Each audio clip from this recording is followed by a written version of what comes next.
কওকচোন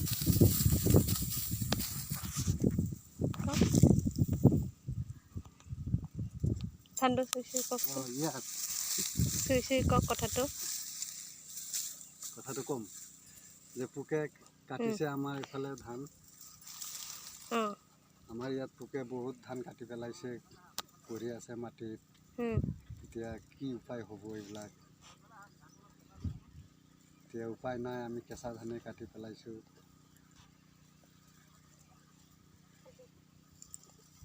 এয়া সকলোবোৰ ধান পোকে কাটি শেষ কৰি পেলাইছে সেইকাৰণে এইবাৰ পথাৰৰ ধানবোৰ কেঁচলীয়াতে কাটা হৈ গৈছে প্ৰায় ধানবোৰ কাটোতে এনেকৈ খাই পেলাইছে এয়া পোকে প্ৰায়বোৰ ধান গছডালতে খাই পেলাইছে এয়া নায়েই এয়া দেখিছেনে ৰাইজ এয়া এনেকৈ মানে ধুনীয়া ভৰা পোকে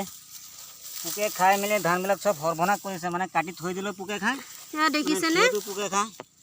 এয়া একদম গোটেই পথাৰ বিঘাই বিঘাই এনেকৈ মানে আপোনাৰ পৰি আছে ধান এতিয়া আধাটো যদি ধৰা আপোনাৰ ওপৰত যদি হয় 3 বিঘা তলত পৰি থাকে আৰু 3 মোন ওপৰত হ'ব 6 মোন তলত পৰি থাকিব 3 মোন এনেকৈ হ'লে মানুহে কেনেকৈ চলিব হয় ধান কাটিও থ'ব নোৱাৰি মেচিনেৰে মানে সৰবৰ কৰি ধুমধাম মেচিনেৰে কাটি আছে কাটাৰ পিছত কাটা ধানকো খাই আছে তলত পোকে তাৰে আপোনালোকক আহ্বান জনাইছোঁ আপোনালোকে এইটো কিবা এটা ব্যৱস্থা কৰিবচোন চৰকাৰৰ ফালৰ পৰা তো কিবা এটা ব্যৱস্থা কৰিব লাগে আমাৰ দুখীয়া মানুহক এনেকৈ যদি খাই গোটেই পথাৰ এনেকৈ পৰি আছে একদম পথাৰ যিমান মাটি ভেটি আছে এইবিলাক আমি দেখুৱাই দিছোঁ এইবিলাক খালি ধান এনেকৈ যদি ধান পৰি থাকে ৰাইজে কেনেকৈ চলিব এতিয়া এনেই আমাৰ ইয়াত দুখীয়া মানুহে দিনভৰ হাজিৰা কৰি 5 টকা 300 চাউল কিনিবলৈ গ'লে চাউল কিনিব লাগে 40 টকা কেজি এতিয়া যি সম্ভাৱনা হৈছে এইটো সম্ভাৱনাটো দেখিছোঁ আমি 50 টকা 60 টকা কৰি চাউল কিনিব লাগিব নহ'লে তাৰ উপায় নাই